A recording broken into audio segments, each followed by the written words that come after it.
Une femme pauvre se prépare à nager tard dans la nuit, elle entre lentement dans l'eau. Le milliardaire Kate, qui se trouve sur la rive, assiste à cette scène et croit à tort que la femme veut mettre fin à ses jours. Il plonge immédiatement dans l'eau pour la secourir. Il nage rapidement vers la femme, tous deux sont effrayés par cette rencontre inattendue et crie de surprise. Lisa, terrifiée, nage précipitamment vers la rive. Une fois sortie de l'eau, elle est encore sous le choc, pensant avoir rencontré un malfaiteur. À ce moment-là, Kate a soudain des crampes aux jambes, il se débat désespérément dans l'eau avant de couler au fond. La femme, voyant cela, ne peut que retourner dans l'eau pour le sauver et le ramène chez elle. Quand Kate reprend conscience, il découvre que ses vêtements ont été retirés et reproche à Lisa son comportement inapproprié. Lisa riposte sans se laisser faire, disant que Kate a une constitution fragile et a besoin d'aide, puis elle se retourne et s'en va, laissant Kate seule dans la maison. Après le départ de Lisa, Kate reste allongée seule dans la chambre sombre, le cœur rempli de peur, il allume toutes les bougies. Soudain, il aperçoit une corde suspendue à l'armoire et pousse un cri de frayeur. Lisa entend l'appel au secours et accourt immédiatement. Kate prétend qu'il y a des insectes dans la chambre, Lisa cherche attentivement et découvre que ce qu'il appelle des insectes n'est en fait qu'un fagot de corde. Elle jette la corde à Kate avec colère, s'apprête à retourner se reposer, mais Kate la grippe d'un coup. Après une lutte, Kate attire directement Lisa dans ses bras avec force, il la contemple avec fascination et arbore un sourire malicieux, puis la relâche à contre-cœur. Lisa retourne dans sa chambre, embarrassée. Kate vient de nouveau frapper à la porte, disant qu'il veut discuter d'une collaboration. Au moment où elle s'apprête à ouvrir la porte, voyant Lisa tenir un maillet pour se défendre, Kate renonce. Mais en se retournant et voyant la cour silencieuse, il ressent soudain de la peur, ne se souciant plus de sa dignité de milliardaire, il frappe de nouveau désespérément à la porte de Lisa. Lisa, excédée par Kate, ouvre la porte avec colère,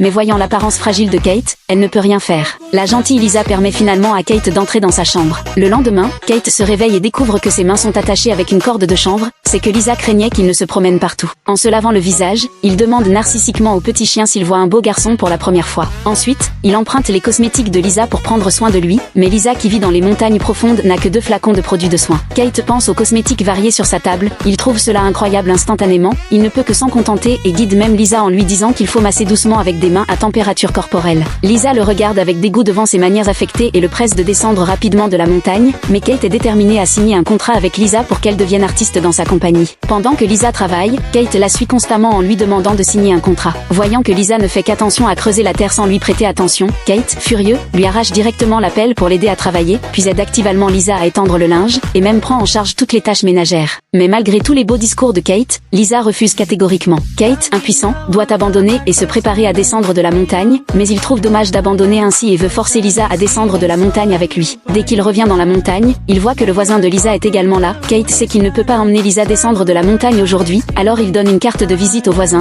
demande à Lisa de bien réfléchir et de l'appeler. En partant, il emmène même le jeune voisin, digne d'un PDG autoritaire. Kate, profondément touchée, retourne à sa compagnie, il marche avec des pas arrogants vers la salle de répétition, voyant ses artistes lui témoigner du respect, il semble retrouver ses sensations de milliardaire.